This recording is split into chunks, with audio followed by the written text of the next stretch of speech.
Hey guys, welcome back to Rossoneri TV. Junior, yet for another fan reaction. This time I'm with Adamo Ritako. Of course, Milan losing to Sassuolo 2-1 earlier today. What were your thoughts on the match, really on the performance in general? What did you make out of it today for Milan? Of course, nothing really great, but rather disturbing. What did you make out of it? Well, I mean, short story. Pretty much just to cut it short.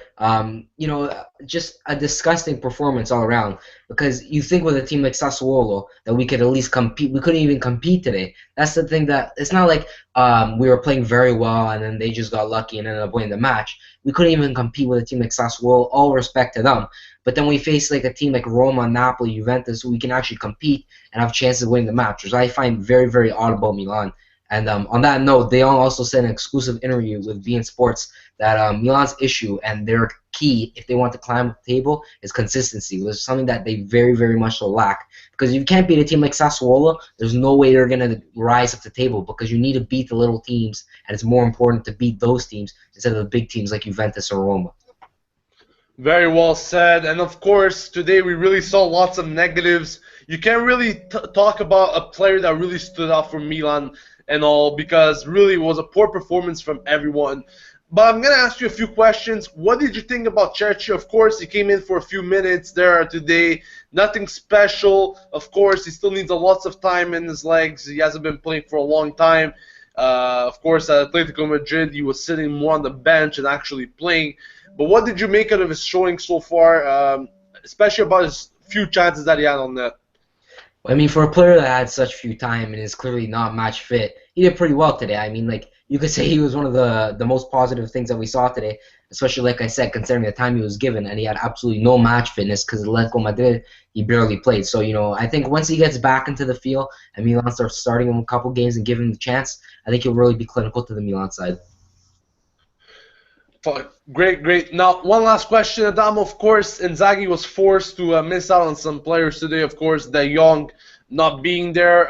Maxes also injured in defense. He probably was the best defender in the month of December. So, really, it was a big loss for Milan there for Maxes and De Jong in the middle. Um, what do you think about when we do have these players missing and we don't have the proper replacements? For example, SCN replacing De Jong, not the proper replacement in my opinion. We need someone else. What do you make out of this? Well, I mean, exactly. Like it's just sad how people think we can easily let go of some of these players, especially not trying to name names, but people they're trying to not necessarily bash De Jong, but saying he's not as important as people think he is. Which really we saw today that he is as important. Because imagine if last season before we even got SCN, there'd be nobody to replace De Jong, and now we have SCN, which okay, we got somebody to replace him if he's gone for whatever reason. But it's nothing special. You might as well have no player in that middle of the pitch because having like SCN, yes, he has his good games here and there, but really he's just a lost cause because with his age, he lost his talent, he lost any speed that he did have in the beginning. So I feel that SCN, he's not a viable option that you should have as a backup for such a crucial player. Because you would think if a team like Milan, if they did have some sort of plan, your most crucial players should be the ones that you have the best backups for. Because if that player gets injured, your team falls very, very far down. Because as we saw today, that with De Jong, there's much holes like in the midfield, and it's a shame to watch because if a midfield has that many holes compared to a team like Sassuolo who doesn't even have the best midfield in Serie A, and we're getting completely overrun by them, it's just completely embarrassing. And if Milan don't see this as something that they should look at and learn from, as we need to have more depth in the team and quality in the midfield, then I don't know what's going to convince them. They definitely need to address that issue. It just we see it all the time.